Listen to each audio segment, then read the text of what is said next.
कैसे हैं आप? आपका हार्दिक स्वागत है हमारे YouTube चैनल देव एग्जाम पॉइंट में। तो देखिए फ्रेंड्स, आज जो है हम फिजिक्स के कुछ इंपॉर्टेंट क्वेश्चंस लेके आ गए हैं जो आगामी परीक्षा फॉरेस्ट इंस्पेक्टर के लिए बहुत ही महत्वपूर्ण होने वाले हैं। तो देखिए, अगर आप भी हमसे जुड़ना चाहते हैं तो चैनल को प्लीज सब्सक्राइब कर लें। वीडियो पसंद है वीडियो को लाइक कर दीजिएगा। तो देखिए, आज जो है फ्रेंड्स ये 26 पार्ट है, पार्ट 25 तक अपलोड हो चुके हैं और आज जो है पार्ट 26 है। तो देखिए, इसमें जो है फिजिक्स के क्वेश्चन लिए गए हैं जो महत्वपूर्ण है। तो देखिए, आज का पहला प्रश्न क्या कहता है उसको समझते हैं। पहला प्रश्न कहता है कार्य का मात्रक है। आपको बताना है कि कार्य का मात्रक क्या है। देखिए, option A, option B, option C, option D. देखिए फ्रेंड्स, इसका जो राइट आंसर है ऑप्शन नंबर ए, जूल जो है बिल्कुल राइट आंसर हो जाएगा। कार्य का मात्रक क्या होता है? जूल होता है। बढ़ते हैं नेक्स्ट क्वेश्चन की ओर। अब यहाँ पर प्रश्न आता है कि प्रकाश वर्ष इकाई है। तो देखिए, प्रकाश वर्ष किसकी इकाई है? दूरी की, समय की, प्रकाश तीव्रता की, द्रव्यमान की। देखिए, इसका जो राइट आंसर होगा फ्रेंड्स ऑप्शन नंबर ए, दूरी की। प्रकाश वर्ष इकाई है किसके? दूरी की। ऑप्शन नंबर ए बिल्कुल राइट आंसर हो जाएगा। बढ़ते हैं नेक्स्ट क्वेश्चन की ओर फ्रेंड्स। प्रश्न कहता है कि एम्पियर मात्रक है। Option A, option B, option C, option D. तो एम्पियर किसका मात्रक है आपको बताना है। तो देखिए फ्रेंड्स, इसका जो राइट आंसर है ऑप्शन नंबर सी, विद्युत धारा का बिल्कुल राइट आंसर हो जाएगा। देखिए, अगर आप हमारे चैनल में नए व्यूअर हैं तो चैनल को प्लीज सब्सक्राइब कर लीजिएगा और वीडियो पसंद आ रहा है वीडियो को लाइक कर दें। तो बढ़ते हैं फ्रेंड्स नेक्स्ट क्वेश्चन की ओर। अब यहाँ प्रश्न कहता है निम्नलिखित में से समय का मात्रक नहीं है। तो देखिए, आपको यहाँ पर जो है समय का मात्रक जो नहीं है वो बताना है। अधिवर्ष, चंद्रमा, प्रकाश वर्ष, इनमें से कोई नहीं।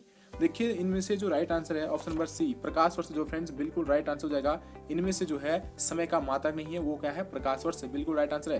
नेक्स्ट क्वेश्चन हमारा पारसेक इकाई है। तो देखिए, पारसेक किसकी इकाई है? दूरी की, समय की, प्रकाश की, चमक की, चुंबकीय बल की। तो देखिए फ्रेंड्स, इसका जो राइट आंसर होगा दूरी की। तो प्रकाश वर्ष जो है, सॉरी, पारसेक जो है, जो पारसेक इकाई है किसकी है? दूरी की, बिल्कुल राइट आंसर हो जाएगा। बढ़ते फ्रेंड्स नेक्स्ट क्वेश्चन की ओर। पारसेक इकाई है दूरी की। बढ़ते हैं नेक्स्ट क्वेश्चन आता है हमारा। प्रश्न आता है कि निम्नलिखित में से कौन सा एक सुमेलित नहीं है आपको बताना है। तो देखिए, इन चारों में से फ्रेंड्स आपको बताना है कि कौन सा सुमेलित नहीं है। जो इसका जो राइट आंसर होगा ऑप्शन नंबर डी, सेल्सियस, ये बिल्कुल जो है ये सुमेलित नहीं है। तो ऑप्शन नंबर डी हमारा बिल्कुल राइट हो जाएगा। कौन सा सुमेलित नहीं है? Option number D. बढ़ते हैं नेक्स्ट क्वेश्चन की ओर। अब प्रश्न आता है पर लुमेन किसका मात्रक है। आपको बताना है कि लुमेन जो है किसका मात्रक है। तो आपको बताना है ज्योति तीव्रता का, ज्योति फ्लक्स का, ए और बी दोनों का। ऑप्शन डी कहता है इनमें से कोई नहीं। देखिए, इसका जो राइट आंसर होगा फ्रेंड्स ऑप्शन नंबर बी, ज्योति फ्लक्स का जो मात्रक होता है वो क्या होता है? लुमेन होता है। और ज्योति तीव्रता का क्या होता है? इसका जो होगा वो क्या होगा? कैंडेला होता है इसका, ऑप्शन ए का। और ऑप्शन बी का जो है ज्योति तीव्रता, जो ज्योति फ्लक्स का जो मात्रक होता है वो क्या होता है? ल्यूमेन होता है। ऑप्शन नंबर बी है फ्रेंड्स हमारा बिल्कुल राइट आंसर। किसका मात्रक है? ल्यूमेन, ज्योति फ्लक्स का। तो बढ़ते हैं नेक्स्ट क्वेश्चन की ओर। अब यहाँ का प्रश्न आता है पास्कल इकाई है। आपको बताना है कि पास्कल किसकी इकाई है? आर्द्रता की, दाब की, वर्षा की, तापमान की। तो देखिए फ्रेंड्स, इसका जो राइट आंसर होगा ऑप्शन नंबर बी, दाब की, बिल्कुल राइट आंसर है। पास्कल किसकी इकाई है? दाब की। बढ़ते हैं नेक्स्ट क्वेश्चन की ओर। प्रश्न आता है पर कैंडिला मात्रक। देखिए, अभी ऊपर मैंने बताया कि कैंडेला किसका मात्रक है, आप बता सकते हैं यहाँ पर option A, option B, option C, option D. तो कैंडेला किसका मात्रक है आपको बताना है। तो इसका जो राइट आंसर होगा ऑप्शन नंबर डी, ज्योति तीव्रता का मात्रक क्या होता है? कैंडेला होता है। बढ़ते फ्रेंड्स नेक्स्ट क्वेश्चन की ओर। प्रश्न आता है पर यंग प्रत्यास्थता गुणांक का असाई मात्रक है। देखिए, यंग प्रत्यास्थता गुणांक का असाई मात्रक क्या होता है? Option A, option B, option C या ऑप्शन डी। तो देखिए फ्रेंड्स, इसका जो राइट आंसर होगा ऑप्शन नंबर सी, न्यूटन प्रति मीटर स्क्वायर जो है ये यंग प्रत्यास्थता गुणांक का असाई मात्रक होता है। न्यूटन प्रति metre square, option number C बिल्कुल राइट आंसर है। बढ़ते हैं नेक्स्ट क्वेश्चन की ओर। प्रश्न आता है, आप देखिएगा प्रश्न क्या था समझते हैं। निम्नलिखित युग्मों में से किन भौतिक राशियों के समान विमीय सूत्र नहीं है। आपको बताना है कि किन भौतिक राशियों के समान विमीय सूत्र नहीं है। Option A, option B, option C, option D. तो देखिए फ्रेंड्स, इन चारों में से जो इसका राइट आंसर है ऑप्शन नंबर ए, बल एवं दाब, बिल्कुल राइट आंसर हो जाएगा। इन भौतिक राशियों के जो है समान विमीय सूत्र नहीं है। ऑप्शन नंबर ए, बल एवं दाब। बढ़ते हैं नेक्स्ट क्वेश्चन की ओर। अब प्रश्न आता है अदिश राशि है। तो देखिए, इन चारों में से आपको बताना कि अदिश राशि कौन है। ऊर्जा, बल, आघूर्ण, संवेग, उपयुक्त सभी। तो अदिश राशि है आपको बताना है। तो देखिए फ्रेंड्स, इन चारों में से जो इसका राइट आंसर होगा वो होगा ऑप्शन नंबर हमारा ए, यानी कि ऊर्जा जो है अदिश राशि है। ऊर्जा बिल्कुल राइट आंसर है। ऊर्जा जो है एक अदिश राशि है और संवेग भी सदिश है और बल, आघूर्ण भी एक सदिश राशि है। तो इन चारों में से जो अदिश राशि कौन है वो है ऊर्जा जो है अदिश राशि है। बढ़ते हैं नेक्स्ट क्वेश्चन की ओर। अब प्रश्न आता है पर निम्नलिखित में से सदिश राशि। आपको ऊपर हमने अदिश राशि की बात की, अब यहाँ पर आ गया कि निम्नलिखित में सदिश राशि आपको बताना है। वेग, द्रव्यमान, समय, लंबाई। तो देखिए, इन चारों में से जो फिर फ्रेंड्स जो राइट आंसर है ऑप्शन नंबर ए, वेग जो है एक सदिश राशि है और द्रव्यमान, समय, लंबाई सब ये क्या है? अदिश राशियां। बढ़ते हैं नेक्स्ट क्वेश्चन की ओर। अब प्रश्न आता है पर पदार्थ के संवेग और वेग के अनुपात से कौन सी भौतिक राशि प्राप्त की जाती है। आपको बताना है। तो देखिए फ्रेंड्स, पदार्थ के संवेग और वेग के अनुपात से कौन सी भौतिक राशि प्राप्त की जाती है? वेग, त्वरण, द्रव्यमान, बल। तो देखिए फ्रेंड्स, इसका राइट आंसर क्या होगा? ऑप्शन नंबर सी, द्रव्यमान। बिल्कुल राइट आंसर है कि पदार्थ के संवेग और वेग के अनुपात से कौन सी भौतिक राशि प्राप्त की जाती है? द्रव्यमान। बिल्कुल राइट आंसर है ऑप्शन नंबर सी। बढ़ते हैं नेक्स्ट क्वेश्चन की ओर। अब प्रश्न आता है, पर प्रश्न देखिएगा, प्रश्न क्या कहता है उसको समझते हैं। प्रश्न कहता है, शून्य में स्वतंत्र रूप से गिरने वाली वस्तु की या का समान गति होती है, समान वेग होता है, समान त्वरण होता है या समान बल होता है? देखिए, आपको बताना है कि शून्य में स्वतंत्र रूप से गिरने वाली वस्तु की क्या होती है, आपको बताना है। समान गति होती है, समान वेग होता है, समान त्वरण होता है, समान बल होता है। देखिए फ्रेंड्स, इसका जो राइट आंसर है ऑप्शन नंबर सी, समान त्वरण होता है। बिल्कुल राइट आंसर है ऑप्शन नंबर सी। बढ़ते हैं नेक्स्ट क्वेश्चन की ओर। अब प्रश्न आता है, रॉकेट आपको बताना है कि किस सिद्धांत पर कार्य करता है, आपको बताना है। ऊर्जा संरक्षण, बर्नौली प्रमेय पर, एवोगाड्रो परिकल्पना पर और संवेग संरक्षण पर। तो देखिए, इसका जो राइट आंसर होगा ऑप्शन नंबर डी, संवेग संरक्षण। बिल्कुल राइट आंसर है। जो रॉकेट होता है किस सिद्धांत पर कार्य करता है?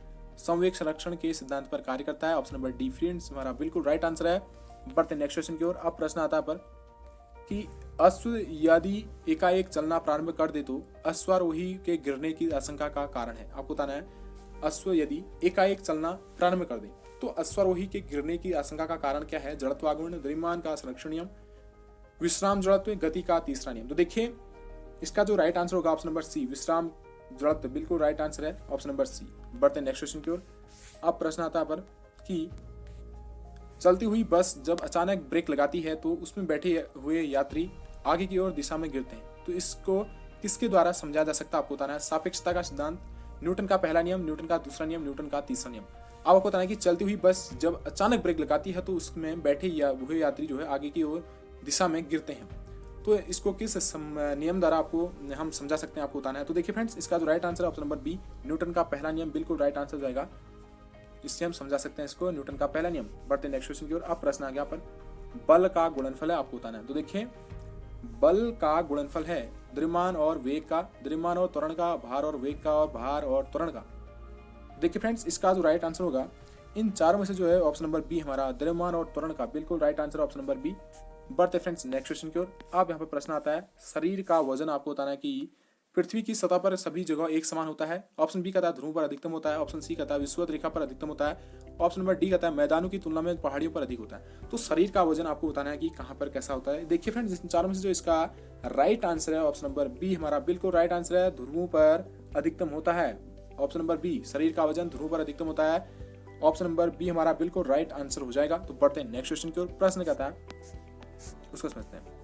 अब यहाँ प्रश्न आता है कि एक अंतरिक्षी यात्री पृथ्वी तल की तुलना में चंद्र तल पर अधिक ऊंची छलांग लगा सकता है क्योंकि, आपको बताना है, वह चंद्र पर भारीन होता है। ऑप्शन बी कहता है चंद्र पर कोई वातावरण नहीं है। ऑप्शन सी कहता है चंद्र तल पर गुरुत्वाकर्षण बल पृथ्वी तल की तुलना में अत्यल्प है। और ऑप्शन नंबर डी कहता है चंद्रमा पृथ्वी से छोटा है। तो एक अंतरिक्ष यात्री पृथ्वी तल की तुलना में चंद्र तल पर अधिक ऊंची छलांग लगा सकता है। आपको बताना है क्यों लगा सकता है। तो देखिए फ्रेंड्स, इन चारों में से जो राइट आंसर है ऑप्शन नंबर सी, चंद्र तल पर गुरुत्वाकर्षण बल पृथ्वी की तल की तुलना में अत्यल्प होता है। यानी कि चंद्र तल पर जो गुरुत्वाकर्षण बल है पृथ्वी तल की तुलना में अत्यल्प होता है, तो इसलिए जो फ्रेंड्स वो अधिक ऊंची छलांग लगा सकता है। तो बढ़ते हैं नेक्स्ट क्वेश्चन की और ऑप्शन नंबर सी हमारा बिल्कुल राइट आंसर जाएगा।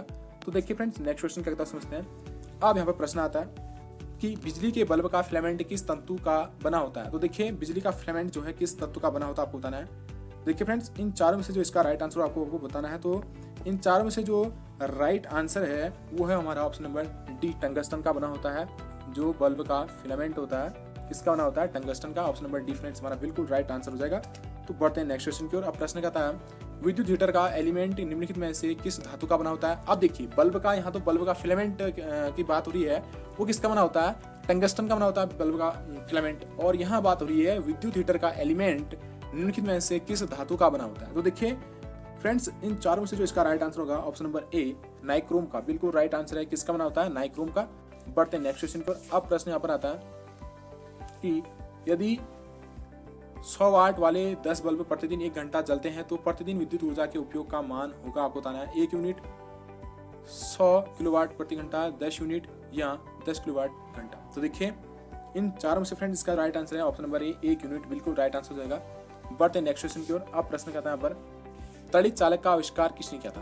तो त्वरित चालक का आविष्कार किसने किया आपको बताना है। देखिए इंपोर्टेंट क्वेश्चन है फ्रेंड्स, आ भी सकता है कोई किसी भी परीक्षा में। तो देखिए फ्रेंड्स, इसका जो राइट आंसर होगा option number C, Benjamin Franklin ने जो है ये त्वरित चालक का आविष्कार किया। किसने किया था? बेंजामिन फ्रैंकलिन ने। ऑप्शन नंबर सी फ्रेंड्स हमारा बिल्कुल राइट आंसर हो जाएगा। प्रश्न आता है, निम्न में से कौन विद्युत अनुचुंबकीय है? आपको बताना है कि अनुचुंबकीय पैरामैग्नेटिक कौन है, आपको बताना है। निकिल, कोबाल्ट, क्रोमियम या तांबा। तो देखिए इन चारों में से फ्रेंड्स जो राइट आंसर है ऑप्शन नंबर सी, क्रोमियम, बिल्कुल राइट आंसर हो जाएगा। क्या है? अनुचुंबकीय कौन है इन चारों में से? Option number C, chromium. तो बढ़ते हैं नेक्स्ट क्वेश्चन की ओर। प्रश्न कहता है पर निम्न में से कौन प्रतिचुंबकीय है? तो डाईमैग्नेटिक बताना आपको। लोहा, बिस्मिथ, निकिल, कोबाल्ट है। तो देखिए इन चारों से फ्रेंड्स आपको बताना है, चारों में से जो राइट आंसर है ऑप्शन नंबर बी, बिस्मिथ जो है बिल्कुल राइट आंसर है। क्या है? एक प्रतिचुंबकीय पदार्थ है। तो देखिए आज फिजिक्स पर बात की फ्रेंड्स। तो नेक्स्ट क्वेश्चन की ओर बढ़ते हैं। प्रश्न कहता है पर विद्युत धारा का चुंबकीय प्रभाव सर्वप्रथम अवलोकित किया गया तो किसके द्वारा किया गया था? विद्युत धारा का चुंबकीय प्रभाव किसके द्वारा अवलोकित किया गया है? ऑप्शन ए हेनरी द्वारा, ऑरस्टेड द्वारा, फैराडे द्वारा या वोल्टा द्वारा। तो देखिए इन चारों में से जो राइट आंसर है ऑप्शन नंबर बी कौन है? ऑरस्टेड द्वारा, बिल्कुल राइट आंसर हो जाएगा। ऑरस्टेड द्वारा जो है विद्युत धारा का चुंबकीय प्रभाव सर्वप्रथम अवलोकित किया गया था ऑरस्टेड द्वारा। बढ़ते हैं नेक्स्ट क्वेश्चन की ओर। प्रश्न कहता है यहाँ पर विद्युत चुंबकीय प्रेरण के नियमों का उपयोग निम्न में से किसको बनाने में उपयोग किया गया है? तो विद्युत चुंबकीय प्रेरण के नियमों का उपयोग निम्न में से किसको बनाने में उपयोग किया गया है? आपको बताना है। धारामापी, वोल्टमीटर, विद्युत मीटर या जनित्र। तो देखिए इनका जो राइट आंसर है चारों में से ऑप्शन नंबर डी, जनित्र बनाने में जो फ्रेंड्स विद्युत चुंबकीय प्रेरण के नियमों का उपयोग किया गया है जनित्र बनाने में। अब देखिए प्रश्न आ गया नेक्स्ट क्वेश्चन हमारा कि विद्युत मोटर निम्न सिद्धांत के अनुसार कार्य करता है। आपको बताना है। तो किस नियम के अनुसार कार्य करता है विद्युत मोटर? फैराडे के नियम, लेंज का नियम, ओम का नियम या फ्लेमिंग का नियम। तो देखिए इन चारों में से फ्रेंड्स इसका जो राइट आंसर है ऑप्शन नंबर ए, फैराडे के नियम पर जो है विद्युत मोटर इस सिद्धांत पर अनुसार जो है कार्य करती है, फैराडे के नियम पर। अब प्रश्न आता है यहाँ पर, देखिएगा प्रश्न क्या कहता है, ट्रांसफार्मर क्या है? तो आपको बताना है कि ट्रांसफार्मर क्या है। डीसी को एसी में परिवर्तित करता है, एसी वोल्टता को घटाने और बढ़ाने में प्रयुक्त होता है। ऑप्शन सी कहता है एसी वोल्टता को डीसी वोल्टता में परिवर्तित करता है। ऑप्शन नंबर डी कहता है वैद्युत ऊर्जा को यांत्रिक ऊर्जा में परिवर्तित करता है। तो देखिए ट्रांसफार्मर क्या करता है आपको बताना है। तो देखिए फ्रेंड्स चारों में से right answer option number B हमारा बिल्कुल है। ऑप्शन नंबर बी बिल्कुल राइट आंसर हो जाएगा। ऑप्शन नंबर बी, एसी वोल्टता को घटाने और बढ़ाने में प्रयुक्त होता है।